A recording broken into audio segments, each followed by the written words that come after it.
Gördüm görkümü, Allah'ın yerkimi, yaşayan var diyip, min sana var diyip, seydüm seni, sen seydün kimi, ey sever yar diyip, eyleme kar diyip,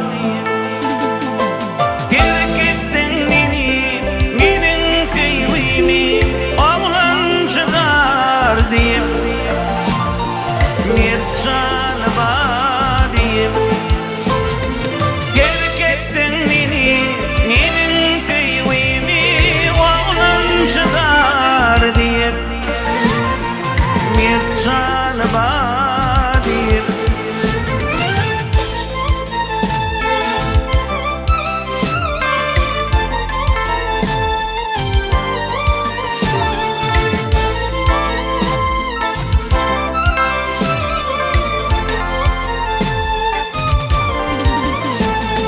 Can yoktur minne,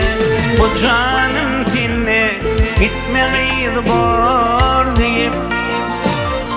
sen oğlan zor deyip, sevdin beni tarar yar minne, ayıp etme hor deyip, kalbati ba deyip,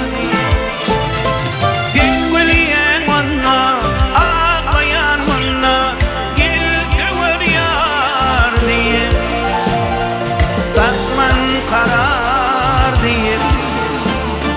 tengveliyen ona, ağlayan ona, gelse var yar deyip, takman karar deyip.